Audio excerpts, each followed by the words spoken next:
নমস্কার, explore food with নামিতাতে আপনাদের সকলকে স্বাগত। আজকে আমি মহালয়া স্পেশাল রেসিপি পনির চানা মশলা নিয়ে চলে এসেছি। পনির চানা মশলা বানাতে আমাদের প্রথমেই যেটা করতে হবে সেটা হলো কাবলি ছোলা, আর আমি এখানে কিছু ঘুগনির মটর নিয়ে নিয়েছি। ওভারনাইট এটা আমি জলে ভিজিয়ে রেখেছিলাম। এরপরে আমরা প্রেসার কুকারে ভেজানো ছোলাটা, তাতে একটা বড় আলু দিয়েছি, বড় এলাচ, দারচিনি, লবঙ্গ, নুন আর সামান্য বেকিং সোডা দিয়ে আমরা এটা সিদ্ধ করে নেব। আর একটা ছোট এলাচও দিয়েছি। ছোলাটা একদিকে সিদ্ধ হোক, আর একদিকে আমি পনিরটা টুকরো করে কেটে নেব। আমি এখানে 250 গ্রামের মতন পনির নিয়ে নিয়েছি। পনিরগুলোকে আমি ছোট ছোট করে টুকরো করে নিয়েছি। আমি এখানে 2টো পেঁয়াজ ভালোভাবে কুচি করে নিয়েছি, 7 থেকে 8টা মতন রসুনের কোয়া, 2-3 ইঞ্চি মতন আদা আর একটা গোটা টমেটো আমি এখানে ব্যবহার করব। কড়াইয়ে তেল দিয়ে তার মধ্যে সামান্য নুন দিয়ে দেব পনিরগুলোকে ভাজার জন্য। আর একটা গ্যাসে আমি জল উষ্ণ গরম করে রাখব। পনিরগুলো ভেজে ওই উষ্ণ গরম জলে দিয়ে দেব। পনিরগুলো এইভাবে ভেজে উষ্ণ গরম জলে দিলে পনিরগুলো শক্ত হয়ে যায় না, ভাজার পরে খুব সুন্দর নরম থাকে, খেতেও ভীষণ ভালো লাগে।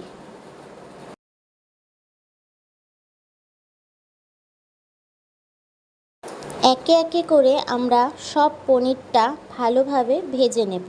পনির ভাজার সময় বেশি লাল করে ভাজবেন না, হালকা গোল্ডেন ব্রাউন হলেই তুলে নেবেন। এরপরে আমরা ওই তেলেই গোটা জিরে আর তেজপাতা ফোড়ন দিয়ে দেব। ফোড়ন থেকে যখন হালকা গন্ধ বের হয়ে আসবে, তাতে আমরা কেটে রাখা পেঁয়াজগুলো দিয়ে দেব। পেঁয়াজ ভাজা ভাজা করব। যখন আমরা দেখব পেঁয়াজের কালার পাল্টে গেছে, হালকা গোল্ডেন কালার আসছে, তখন আমরা এর মধ্যে রসুন বাটা অ্যাড করে দেব। আমি এখানে টমেটোটাকে গ্রেটারের সাহায্যে গ্রেট করে রেখেছি। এইভাবে টমেটোটার পিউরিটা আমরা যদি বার করে নিই, আর টমেটোর যে ছাল বা স্কিনটা থাকে সেটা আলাদা হয়ে যায়। তো আমরা এখানে শুধু টমেটোর পিউরিটাই ব্যবহার করব। আমি পেঁয়াজটা ভাজা ভাজা হয়ে যাওয়ার পর রসুন বাটা দিয়ে দিয়েছি, তারপরে টমেটো পিউরিটা অ্যাড করে দিয়েছি। এরপরে ভালোভাবে নাড়াচাড়া করতে হবে যতক্ষণ না টমেটোর কাঁচা গন্ধ চলে যায় এবং সুন্দরভাবে পেঁয়াজ, রসুন আর টমেটোটা ভাজা হয়ে যায়। এরপরে আমরা এর মধ্যে হলুদ, জিরে গুঁড়ো আর লঙ্কা গুঁড়ো ও স্বাদ ও পরিমাণ মতো নুন আমরা এখানে দিয়ে দেব।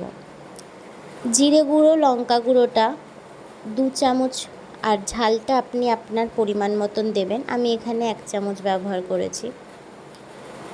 আর সামান্য চিনি দিতে পারেন, দিয়ে ভালোভাবে ভাজা ভাজা করে নেবেন। এই সময় আমরা যে আদাটা বেটে রেখেছি সেই আদাটা দিয়ে সামান্য পরিমাণে উষ্ণ গরম জল করে রাখা আছে সেটা দিয়ে দেবেন। মশলা থেকে যখন তেল বের হয়ে আসবে তখন কাবলি ছোলা আর ঘুগনির মটরটা এর মধ্যে দিয়ে দেবেন। কাবলি ছোলা আর ঘুগনির মটরটা বেশি সিদ্ধ করবেন না, বেশি সিদ্ধ করলে গলে যাবে, তখন দেখতে আর খেতে ভালো লাগবে না। আমি এখানে দেখিয়ে দিয়েছি ছোলাটা কতটা সিদ্ধ হবে। এরপরে উষ্ণ গরম জল দিয়ে আমরা এখানে সেদ্ধ করা আলুটা টুকরো করে এর মধ্যে মিশিয়ে দেব আর ফুটতে সময় দেব। এরপরে যে পনিরগুলো আমরা ভেজে রেখেছিলাম সেই পনিরটা আমরা এখানে দিয়ে ভালোভাবে মিশিয়ে নেব। এরপরে কসুরি মেথি সামান্য হাতে ঘষে দিয়ে দেবেন, এতে টেস্টটা আরও বেড়ে যায়। এরপরে আমরা উপর দিয়ে ধনেপাতা ছড়িয়ে গার্নিশ করে দেব। এইটা আপনারা লুচি পরোটার সাথে খেতে পারবেন। আপনারা যদি এটা নিরামিষ হিসাবে রান্না করতে চান তাহলে পেঁয়াজ রসুন ছাড়াও এটি খেতে দুর্দান্ত হয়। আজকের মহালয়া স্পেশাল রেসিপি আপনাদের কেমন লাগলো অবশ্যই একটা কমেন্টের মাধ্যমে জানাবেন। আশা করি আপনাদের ভালো লেগেছে। ভালো লাগলে অবশ্যই আপনাদের মূল্যবান কমেন্ট আমার কমেন্ট বক্সে করবেন, আর একটা লাইক করবেন, চ্যানেলে নতুন হলে সাবস্ক্রাইব করবেন, পাশে থাকা বেল আইকনে প্রেস করে দেবেন। Thank you for watching.